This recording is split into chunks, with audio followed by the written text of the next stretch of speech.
Welcome to Plus One Forward, the podcast powered by the Apocalypse, where we talk about tabletop role-playing games using or inspired by the Apocalypse engine. This episode continues our summer series about Forged in the Dark games. I'm your co-MC, Rich. And I'm your co-MC, Rach. We're joined by our guest today, Austin Ramsay of Austin Ramsay Games. Austin, welcome to the show. Hi, thanks for having me. Why don't you tell us about your first experience with Forged in the Dark games? Well, my first experience with Forged in the Dark games was by listening to Friends at the Table's Marielda season.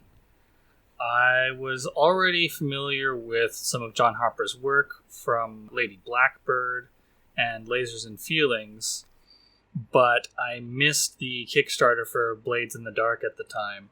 And so I got to hear it on Friends at the Table, and then I got really interested in it, but I didn't actually play it for a long time after that. Cool. Did you play it first time around, or run it, or what? I have run exactly one session of Blades in the Dark. Whoa. Yeah, that's it. Okay. Why don't we jump on over here and talk about setting, position, and effect, okay? Sounds good. Setting, position, and effect. In setting, position, and effect, our guests will talk about an aspect of Forged in the Dark play or table culture that they're passionate about or feel it should be spotlighted. Austin, you had mentioned that you want to talk about the split between missions and downtime, correct? Yeah, that was actually the thing that got me interested in designing in the Forged in the Dark space in the first place. Because before that, I hadn't really encountered any games that do that kind of split. So it really grabbed my attention. And a big part of that is because, in my experience, a lot of the time, games that don't have this explicit phase system between downtime and points of action, it's often that the downtime stuff falls to the wayside or gets interrupted or blown through as quickly as possible in favor of returning to the action. Which, when you have characters who rely on downtime mechanically, that can really hamper those character builds. And if a player is invested in that side of play, then they're going to have a lot less fun. Plus, there's also the fact that many players want to have the kinds of quieter scenes that happen during downtime that aren't really easy to fit in during action sequences. And those can also get left out in play. So having this conscious and explicit split between action and downtime was really exciting for me, because I've had both of those issues crop up and affect my play personally. You had mentioned that downtime can sometimes fall a little bit to the wayside, and that being a frustration for people at the table who are expecting it to be a bigger part. How do you handle players who might come in assuming downtime is meant to be something skipped quickly through? It might not have the insight to, marinate in that downtime space. Well, it really depends on the way that each Forged in the Dark game handles the downtime. Some people treat downtime just like a checklist. Oh, I've got this much stress, I've got this much harm. Let's quickly knock out these, recover, and indulge vice rolls, and then we can get into the next mission. So with Beam Saber, I wanted to encourage that people get more involved in the RP side of things for those. And so a big part of that was the cut loose downtime activity that is new to Beam Saber. And that requires two player characters to interact with each other. So that helps to build things. Plus there's also the beliefs that every character in Beam Saber has with the rest of the player characters. That gives people who are a little less sure about how they want to RP a place to start their relationship. Austin, as Rich and I as podcast hosts, often we're approaching indie games with the expectation that a player has a lot of experience in trad games. But that might not always be the case. And the downtime mechanics of Forged in the Dark are a little bit crunchy and I don't want to stereotype, might be a bit intimidating to a person who plays strictly indie games. How do you encourage someone who enjoys more story-focused games to really get into the crunch and enjoy the mechanics of downtime? For enjoying the mechanics and downtime, part of that is that there is a tactical side to Beam Saber that is woven into the narrative aspects of the game as well, just because of the way that abilities work in Forged in the Dark games in general. As players go, I think it would be really cool if my character had a bar. Okay. If they had a bar that they tended between missions, just as an example. And so players who are more story-focused, in my experience, they have a tendency to lean into the ambitions of their characters. With the way that Forged in the Dark works, in general, the narrative, of course, affects the fiction. And oftentimes, there are mechanical benefits that sit alongside those fictional changes. So in my example of someone who wanted to get their character a bar, well, there is a squad upgrade in Beam Saber called a Loyal Bar, which then provides mechanical benefits. So this character might decide to pursue that for narrative reasons, but then also get the mechanical benefits as well. And that pursuit would probably take the form of a long-term project during downtime, which, because of the way that works, they need to think of narrative ways to pursue the mechanical role. So it's an extremely interwoven process, and I would hope that players are able to find an interest in the mechanical possibilities that are expressed via their narrative choices. Anything more you wanted to say that we haven't gotten to on Mission and Downtime, Austin? One thing that I think is an area that is only just starting to get explored with Forged in the Dark, with a game I saw called Extracurriculars, is a game where the focus of the mechanics is the downtime.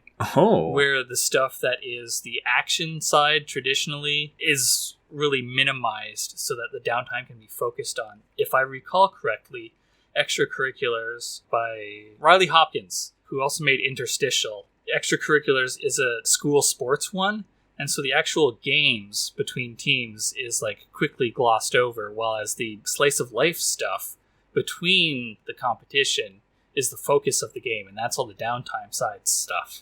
So I think that's an interesting area that is just starting to get explored for Forged in the Dark. Yeah, it'll be really neat to see how that develops over the next few years of design. Well, you've talked a little bit about Beam Saber. I would love to jump in here and check the progress clock to talk about it some more, okay? Sounds good. Progress clock. In Progress Clock, our guest discusses a Forged in the Dark game. Austin, you are here to talk about the game you've written, kickstarted, and released, Beam Saber. So this is a Star Wars game, right? What's it about? Oh boy, you're setting yourself up for disappointment, Rich. No, please. Unfortunately, Star Wars is already well covered by other people. Dang it. I like Star Wars well enough, but I'm not a huge Star Wars fan. And Tomino swears that he has never seen Star Wars. Tomino being the creator of Mobile Suit Gundam, because my game, Beam Saber, is a mech game.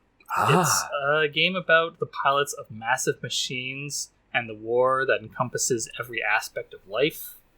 There's no stopping the war. The powers that be and perpetuate it are too massive for the players to take down. It's just about trying to make things a little bit better, do your time, and get out physically and mentally intact. And hopefully you can bring some other folks with you. Yeah, it's called Beam Saber after the famous weapon from Gundam. Cool. Austin, you mentioned Gundam, but what other mecha series are you building inspiration from? A lot. There's a lot. I'm a big fan of mechs. There's a little Battletech in there. There's Macross inspiring it. Some Armored Trooper Votoms. I generally stay away from super robot stuff. So there's not really any like Mazinger Z or Gurren Lagann, or Evangelion. I don't know if everyone would consider Evangelion Super Robot, but... So, I don't mean to derail you, but for our listeners who might not know the difference between Real Robot and Super Robot, very quickly, how would you summarize those? A very good question.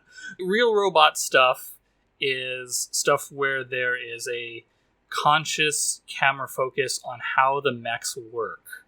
And they are very clearly machines. You know, each one is a car in that sense. It's something that the protagonist, if something goes wrong with it, they can take it apart with a socket wrench and replace the part, and it'll be good again.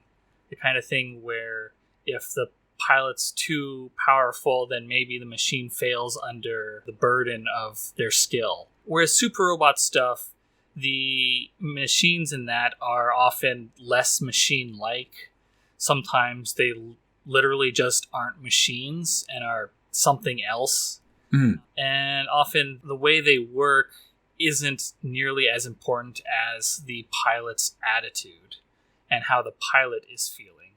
Oftentimes they are powered by or directly affected by the emotions of the pilot, which is not the case in Beam Saber. Cool. Thank you for that question, Rach. I didn't know there was a differentiation there. Neat. I figured I would bring it up because, correct me if I'm wrong, Austin, for our listeners who might not be very familiar with these anime terms, I would compare Real Robots to more grounded hard science fiction, and there is a bit of an attempt at doing a technical explanation for why there are giant robots duking it out and how these giant robots work. So again, if you're not into anime, maybe this might be your jam if you want some science fiction that tries to ground itself relatively in science. Yeah, you could say that Real Robot stuff is, generally speaking, more like The Expanse, if you know that sci-fi series, whereas Super Robot stuff is more like the original Star Wars trilogy, especially around how both handle vehicles. Speaking about mechanics, what mechanics are different in Beam Saber versus, say, Blades in the Dark? Well, there's quite a few things, as one would imagine when taking a game about Victorian punk heists and morphing it into a game about mecha battles. There's a few that are very familiar. Like, there's a whole section at the start of Beam Saber that explains what's different in the game for those who are familiar with Blades in the Dark. But I would say that the four biggest things are the vehicles themselves, the drive system, how rivals are handled, and the cut loose downtime activity, which I mentioned earlier. So with the vehicles, they are sort of a second scale that the game operates at. Every player character has access to one. It doesn't have to be a mech in the sense that many people will be familiar with. The rulebook very purposefully uses vehicle as the term, so that if someone wants to play like an 18-wheeler or a helicopter, they're free to do so. And the vehicles give additional resources to the player characters, in addition to being a different scale for how play acts. The vehicles have quirks instead of the pilot equivalent stress. And so quirks are a two-word descriptor for a vehicle that represent something that is interesting about the vehicle, that if this was a show, the camera would focus on when the vehicle is pushed beyond its normal level of functioning. Because that's how you push yourself when in a vehicle, is by expending one of your quirks, which can then be refreshed during downtime. The drive system in Beam Saber is my answer for how to handle epilogues for characters. Because in earlier versions of Beam Saber, it had a similar build your savings style system to Blades. But then I realized that that's never what decides the epilogues of characters in these stories. It's never about how much money they have. It's about whether or not they were able to achieve their personal goals. And so with the drive system, every pilot has a drive. And if during downtime or during a mission, they do something that gets them closer to that goal, then they build a drive clock. Each character has 2 drive clocks, and you can also share drive clocks between each other, because the way that they are spent is you can spend 1 filled drive clock for powerful mechanical benefits, like guaranteeing success. Mm-hmm. You can spend 2 drive clocks to change the circumstances of a character's life, whether your own or an NPC. You can spend 3 to change the circumstances of a squad. And you can spend 4 to change the circumstances of a faction, which encompasses many squads under it. So if you want those higher things, you have to team up with your other pilots to spend drive clocks between each other. But if you just want to better yourself or one other character, you can do it on your own. Okay. The way that rivals are different in Beam Saber is that I wanted to emphasize the connection between the hero and the primary antagonist that often happens in mech fiction. Mm-hmm. So I have the rival system, which is that at any point, a player can decide, oh, this NPC really grinds my gears. I want them to be my rival. And so suddenly, that NPC is now a major antagonist in the plot. It makes them incredibly hard to defeat on a non-permanent basis, because it makes them at least an 8-step clock to overcome. But it also makes them a hard thing to permanently remove, because now you have to spend 2 drive clocks to permanently remove them as a threat, whether that means killing them or converting them or convincing them to leave. The only way to get rid of them forever is by spending your hard-earned epilogue points, so to speak. They're also a major threat because they get what are called rival moves, which allows them to inflict a consequence on a player at any time. And I've seen GMs use that during downtime. I've seen them use that even after the player rolls a 6 and gets a full success, or on a fortune roll where there is technically no chance of a consequence. A rival can still inflict a consequence at that time. So it makes them a very powerful threat. They just only have a limited number of these rival moves they can do per mission. Mm-hmm. And then the last big thing for Beam Saber is the cut loose mechanic for downtime activity. Cool. What is your favorite move or mechanic in Beam Saber, and why? That'd be the cut loose connection assist loop, because it really helps create emotional arcs for the relationship between the player characters, while also providing benefits and complications of both narrative and mechanical varieties. Because the way it works, I mentioned earlier that the way that stress is relieved by pilots in Beam Saber is with the cut loose mechanic. And to do that, whoever the pilot is who is cutting loose picks another player character that they want to spend time with. And the two of them do something together that will relieve the originator's stress to some degree. It can be anything. It could be that they go out and they get brunch together. Maybe they stay in and silently watch a movie together. Maybe the character who needs to relieve stress is really pissed off at the other one and just yells at them a whole bunch.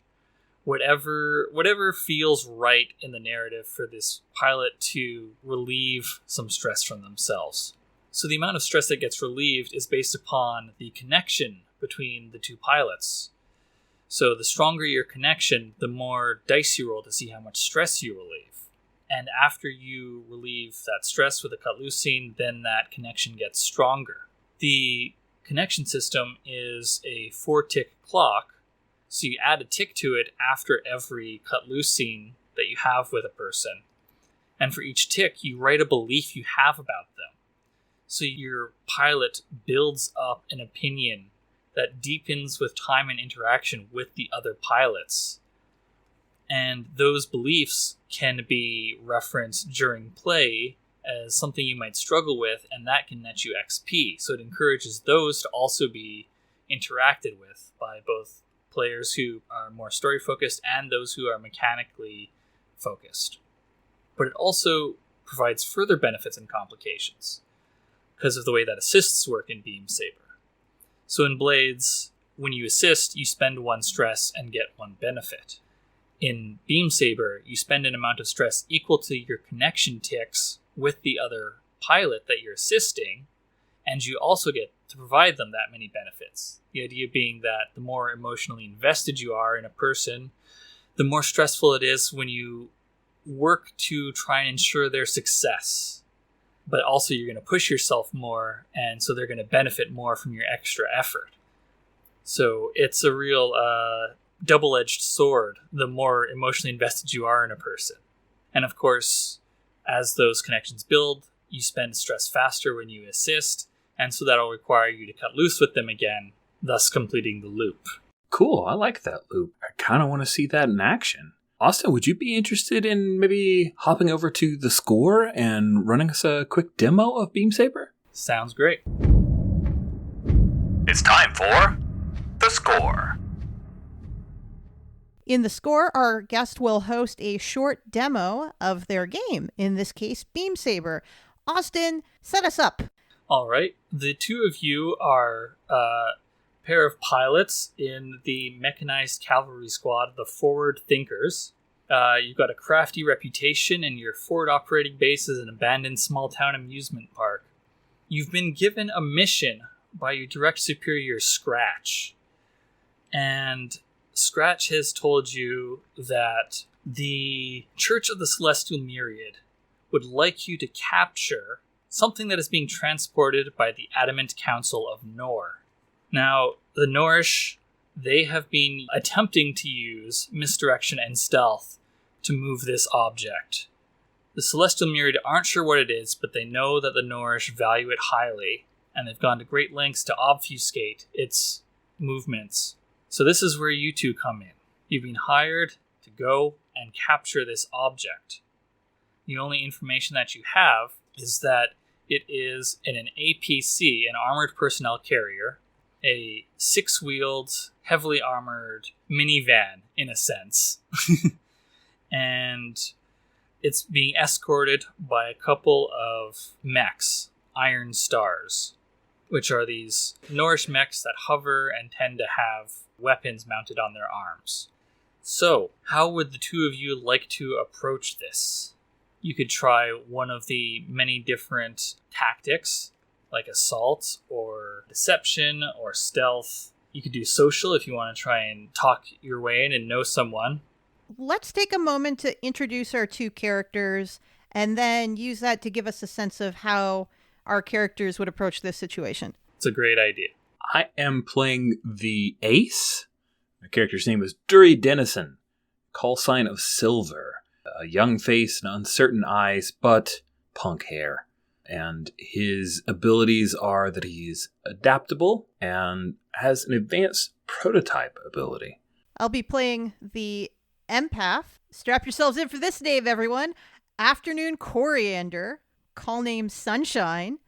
She has a rugged face, trustworthy eyes, punk hair. I see this as being a very 80s aesthetic mecha action scene in my head. Compact body and scavenge garb. Her special abilities are telepath and farsight. So we have an ace and an empath. Mm-hmm. So you've got someone who excels in vehicles and someone who excels in knowing people. Yeah. So, Rach, do you imagine that Sunshine would want to try to use her farsight to gather some information on these folks first? That's a good idea. Cool. I mean, act conservatively. I think Sunshine might use her farsight to try to do a survey from a distance. All right. So with gather information before things have really been engaged, this will be a fortune roll, so there's no risk of consequences, especially since you're doing it via your mind powers from a great distance. So what are you rolling? So I'll be rolling survey. So I have 1 pip in that. And when I try to gather information with survey, which I'm trying to do here, farsight lets me take an additional die. The information gained can be from a place or time where I was not present.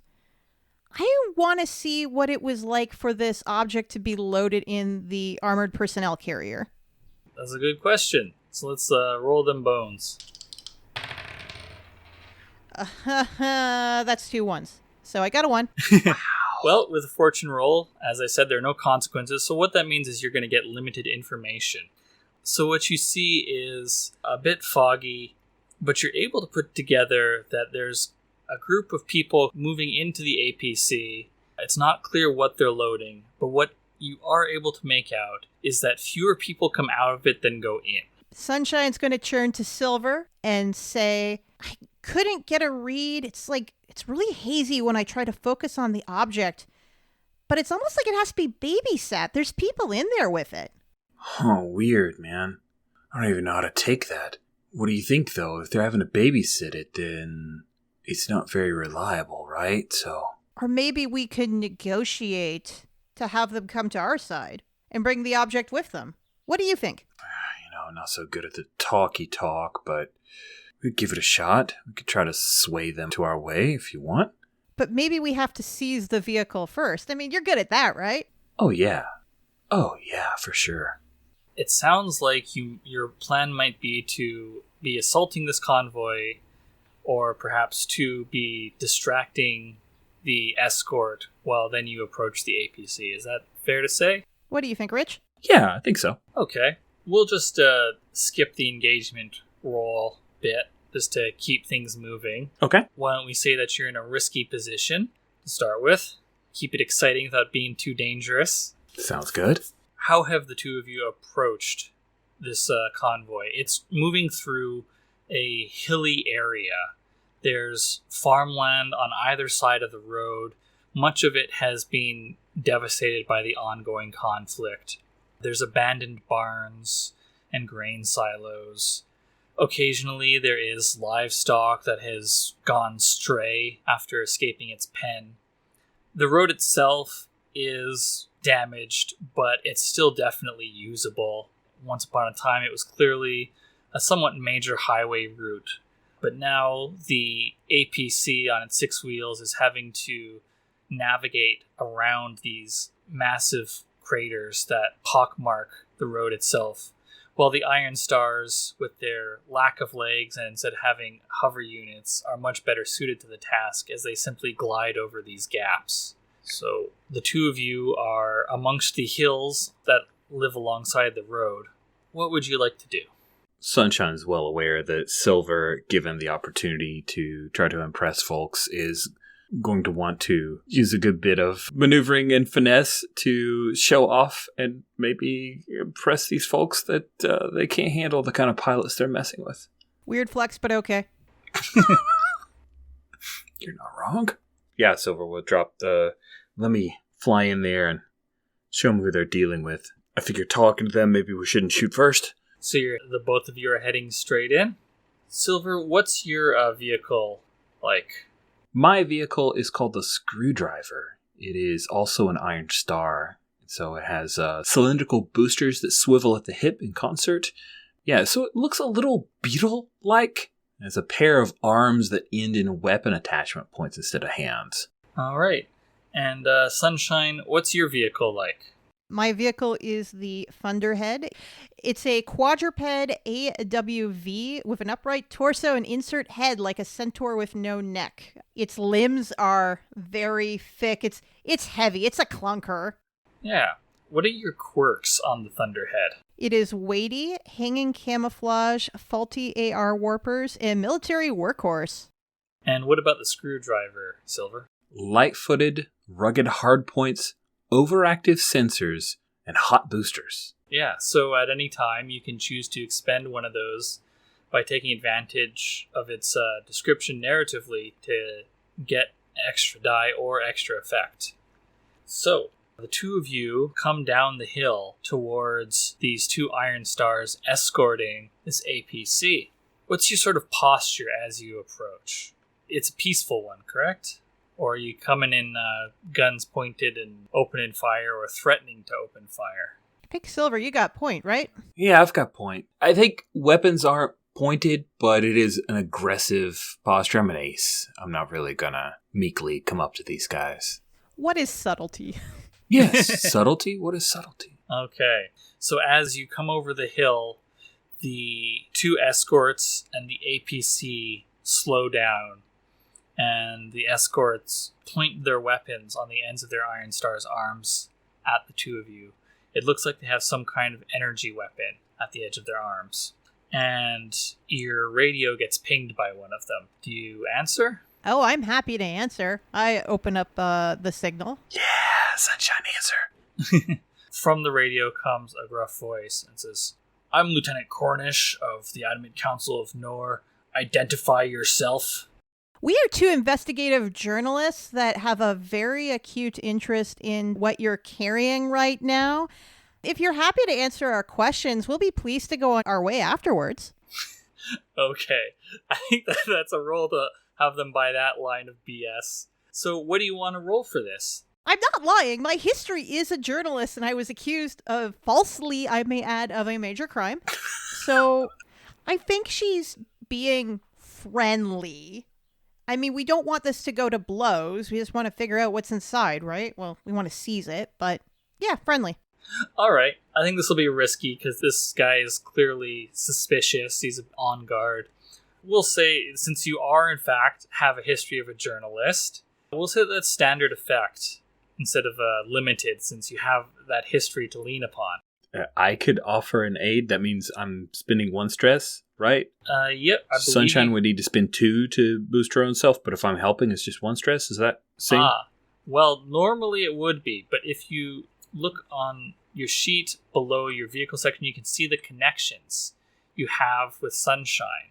Silver actually has 2 connections marked with Sunshine, but Sunshine only has 1. So it's going to actually cost Silver 2 stress to assist in this case, but you'll also be providing 2 benefits, which can be an extra die, improved effect, or improved position. Okay, I'll do it. I tried to angle my gun so that in the light it looks a little bit more like a camera.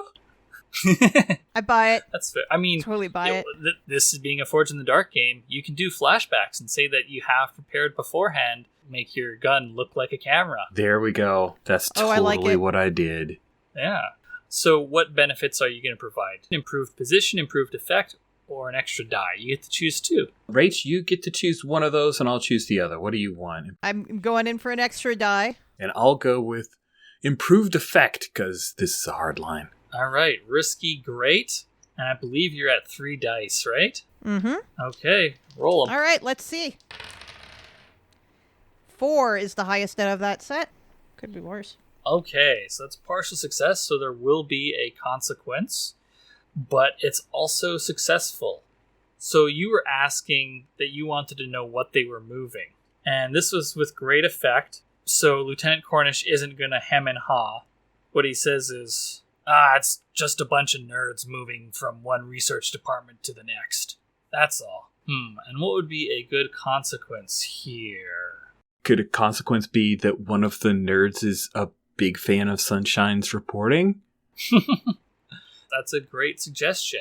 Yeah, I think what happens is Lieutenant Cornish is in the APC, and you hear in the background of the radio someone else say, "Oh, I recognize that voice. Afternoon Coriander. Oh yeah, she's a great journalist. Hello, Miss Coriander. Wait, didn't she get convicted of something? Didn't she get charged with treason against the council?" And so the consequence is going to be that the 2 of you are going to move to a desperate position. You've learned what's inside of this APC, but now I would think that these 2 escorts pull up their weapons. I think one of them actually lets off a small burst of laser fire at the ground. Over the radio, Lieutenant Cornish's voice comes again, and he says, "Treason! Keep away, you traitor scoundrel!" You just made Rach's day by calling her that, so just so you know. It's my favorite nickname. The APC begins driving down the road again, and the 2 escorts move out of its way so it can move along while they sort of keep pointed at you and are trying to get the APC to put some distance between your group and it. What do you want to do? Well, I guess all the talkie-talkie's over, Sunshine, Silver says as he kicks in the gear and the camera becomes a gun again, and he's gonna head straight in and do some battle here. Knock the lens off. All right. What kind of a weapon are you using? I think I have brought online a directed energy weapon, a device that coalesces a highly visible beam of thermal energy, can melt through targets, but it's prone to overheating. That's fine. I don't mind it. That is what I'm going to be bringing to bear here. Okay. So what does it look like as you open up on the escort? the lens cap comes off of the camera, and then it's like a searing laser that I send across his chassis. All right, important question. What color is the laser? It is a brilliant blue. Nice. So what do you want to roll for that? I feel like we're going into battle, right? Yeah, that sounds right to me. Okay, so you're in a desperate position as the two of you are basically just not quite at arm's reach shooting at each other. You're going to be rolling battle. Do you want any bonus dice? I do. To get bonus dice, you can of course have Sunshine assist you. You can expend one of your quirks by describing how you take advantage of it in this moment. Or you could accept a collateral die, Beam Saber's equivalent of Devil's Bargains. Oh, collateral die is a Devil's Bargain. Neat. Oh, that's very tempting. I think what I'll do, though, is because I have this quirk of Hot Booster. That is the quirk that's helping me out here. It just seems so perfectly themed. Love the visual. All right, and how are you making use of that? I think the Hot Boosters cause the beam itself to kick in more quickly so that it's a very snap action. The problem is that it pushes it a lot closer to overheating. But that's fine. That's for tomorrow Silver to deal with. And Sunshine, are you assisting in any way? I would love to. I have one connection to Silver, so how much stress would it cost me? That'll only cost you one, and you'll provide one benefit. Great. Are you going to take extra dice for pushing yourself, or extra effect? And from the assist, are you going to take improved position, effect, or an extra die as well? You are at desperate standard for position and effect, respectively. I think I'll take improved position and improved effect. Okay, so you've got 2 in battle, so you'll be rolling 2 dice at Risky Great. All right, here we go. Come on, dices. And that is a 5 and a 2, so 5. All right. So again, another partial success. Your beam lances out in the bright sunlight and crosses one of the Iron Star's torsos. Steel melts off of it in big globs that set the grass on fire. And the Iron Star you've sliced across falls to the ground, its booster sputtering as it collapses from the damage you've inflicted upon it. Its partner, however, you aren't able to get a good shot in on it as it jets to the side and opens fire on you. And unfortunately, it really hits you hard. You're going to take the level 2 damage. Ooh. Punctured. Damage is separate from harm because you track your vehicle's damage and your pilot's harm. As the heavy rounds from this mech's machine gun punch into the torso. Now, because this was desperate, I can also break that desperate consequence up into 1 risky and 1 controlled. And so the controlled consequence I'm going to inflict is I'm going to start a 4-tick clock called reinforcements and put 1 tick on that. As you can hear Lieutenant Cornish over the radio calling for support. And I think that's probably a good place to stop this little play preview. Oh my goodness. Will Silver and Sunshine pull this off, or will they get driven away? Oh no! Austin, thank you so much for coming on +1 Forward to be part of this summer series and sharing with us Beam Saber. I really appreciate it. And I appreciate being invited. It was great to be on. Austin, if our listeners want to follow more of your work or follow you on social media, where can they find you? You can find me on Twitter at NotAnIn. That's NOTANINN. And you can also find my game design work at austin-ramsey.itch.io. Awesome. Thanks again, Austin. And we will have links in the show notes to your stuff. Great. +1 Forward is a production of the Gauntlet community, Richard Rogers and Rach Shelkey. You can find us at gauntlet-rpg.com or follow us on Twitter at +1FWD. If you would like to support our show, visit our Patreon site at patreon.com/gauntlet. The games mentioned on this show use the Apocalypse engine, which is a creation of Vincent and Magay Baker. The music for +1 Forward is from the Savage Aural Hotbed CD Gomi Daiko. The songs used are Gomi Daiko, Metal Version, and Drowning Attitude. You can find more amazing tunes by Savage Aural Hotbed on their website, www.savageauralhotbed.com.